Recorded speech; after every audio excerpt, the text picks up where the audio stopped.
Assalamualaikum warahmatullahi wabarakatuh. Kami dari kelompok 6 ingin mempresentasikan hasil materi yang telah kami kerjakan yang berjudul regulasi perbankan.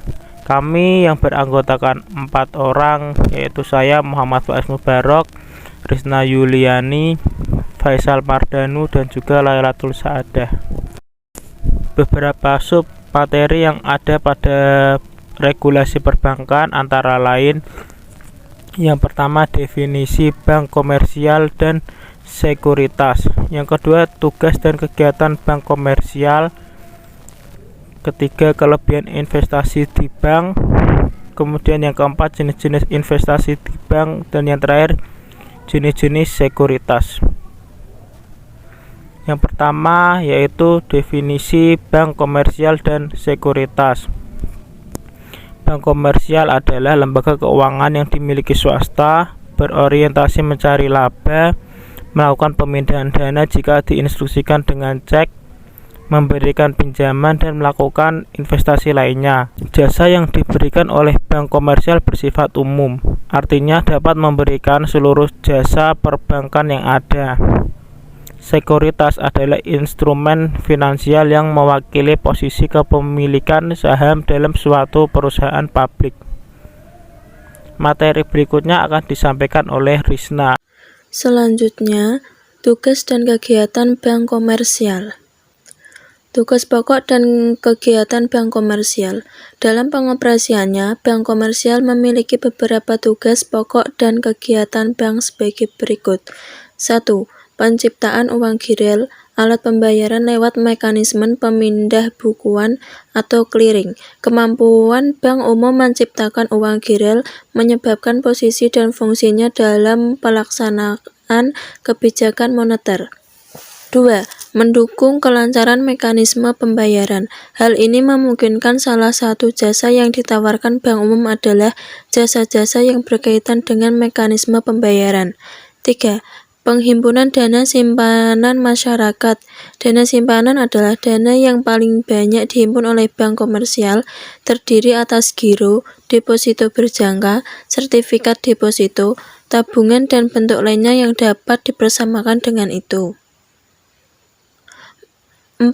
Mendukung kelancaran transaksi internasional baik barang atau jasa maupun transaksi modal. Perbedaan geografis, jarak, budaya, dan sistem moneter masing-masing negara dapat dipermudah dengan adanya bank komersial. 5. Penyimpanan barang-barang berharga. Jasa ini adalah yang paling umum ditemui di bank umum. Masyarakat menyimpan barang-barang berharga yang dimilikinya seperti perhiasan, uang, dan ijazah dalam kotak-kotak yang sengaja disediakan oleh bank. 6. Membeli, menjual, atau menjamin atas resiko sendiri maupun untuk kepentingan dan atas perintah nasabahnya seperti surat-surat wesel, surat pengakuan hutang, dan kertas dagang, kertas perbendaharaan negara, dan surat jaminan pemerintah, sertifikat Bank Indonesia, obligasi, surat dagang berjangka sampai waktu 1 tahun, dan instrumen surat berharga lainnya dengan jangka waktu 1 tahun. 7. Memindahkan uang dengan kepentingan sendiri atau nasabah. 8. Menempatkan dana pada meminjam dari atau meminjamkan dana kepada bank lain, baik menggunakan surat, sarana telekomunikasi, maupun dengan wesel unjuk. 9. Menyediakan pembiayaan dan atau melakukan kegiatan lain sesuai dengan ketentuan yang ditetapkan oleh Bank Indonesia. 10. Melakukan kegiatan penyertaan modal pada bank atau perusahaan lain di bidang keuangan seperti sewa guna usaha, modal ventura, perusahaan efek, asuransi, serta lembaga clearing, penyelesaian, dan penyimpanan dengan memenuhi ketentuan yang ditetapkan oleh Bank Indonesia. 3. Kelebihan investasi bank. Yang pertama, 1. Sistem keuangan terpercaya, yaitu bank diawasi otoritas jasa keuangan atau OJK, dan tabungan atau dana nasabah dilindungi lembaga penjamin simpanan. Ini menandakan bank telah memiliki sistem pengawasan yang sangat baik Selain itu, bank yang seharusnya dimiliki masyarakat juga informasinya lebih terbuka dan punya good corporate governance yang baik. Laporan keuangan perbankan juga mudah diakses di website bank tersebut dan website OJK atau Bank Indonesia, jadi sangat mudah diketahui ketentuan keuangan dari bank tersebut. 2. Mudah melakukan penjualan pembelian. Bank saat ini telah menjadi agen untuk sejumlah produk keuangan. Alasannya, bank memiliki database nasabah yang cukup besar karena menjadi tempat untuk mendapatkan produk keuangan. Fasilitas yang memiliki bank untuk cukup memadai dan bisa melayani sejumlah produk keuangan dari bank. Dengan sejumlah infrastruktur yang kuat dan mumpuni, bank pun bisa secara real time melayani nasabah yang berencana untuk membeli produk keuangan. Yang ketiga, kantor cabang mudah dijangkau. Kantor cabang bank lebih banyak tersedia dibandingkan lembaga keuangan lain.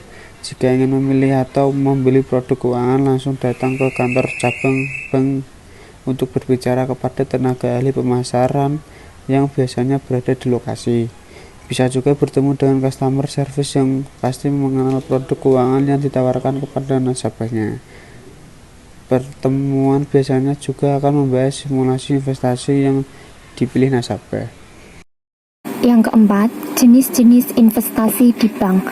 Jenis-jenis investasi di bank dibagi menjadi 5 macam, diantaranya deposito, tabungan berjangka, tabungan emas, tabunganku, dan reksadana. Yang pertama, deposito. Deposito adalah simpanan yang pencairannya hanya dapat dilakukan pada jangka waktu tertentu dan menggunakan syarat-syarat tertentu. Yang kedua, tabungan berjangka. Tabungan berjangka adalah simpanan yang disetorkan oleh nasabah dengan periode waktu tertentu, sesuai yang telah ditetapkan sebelumnya di mana jumlah uangnya bersifat tetap. Yang ketiga, tabungan emas. Tabungan emas adalah layanan penitipan saldo emas yang memudahkan masyarakat untuk berinvestasi emas. Yang keempat, tabunganku. Tabunganku adalah layanan untuk para nasabah yang ingin menyimpan uang dalam bentuk tabungan investasi. Dan yang kelima, reksadana. Reksadana adalah kumpulan dana yang dikelola guna melakukan investasi seperti membeli saham, obligasi, dan instrumen keuangan lainnya. Reksadana juga sudah diawasi oleh Otoritas Jasa Keuangan atau OJK. Selanjutnya, yang kelima adalah jenis-jenis sekuritas. Jenis-jenis sekuritas dibagi menjadi 2, yaitu sekuritas utang dan sekuritas ekuitas. Sekuritas utang adalah suatu bukti kepemilikan utang berbentuk surat berharga yang tergantung dari mulai tenggat waktu jatuh tempo pembayarannya atau ciri-ciri lain yang tertera di dalamnya. Sedangkan sekuritas ekuitas adalah bentuk kepemilikan yang dipegang oleh pemegang saham pada suatu entitas tertentu. Contohnya, pada suatu perusahaan yang didapatkan dalam wujud saham seperti saham biasa dan saham preferen. Biasanya, setiap pemegang saham akan mengantongi hak untuk bisa mengendalikan perusahaan dengan adanya hak suara di dalamnya. Terima kasih.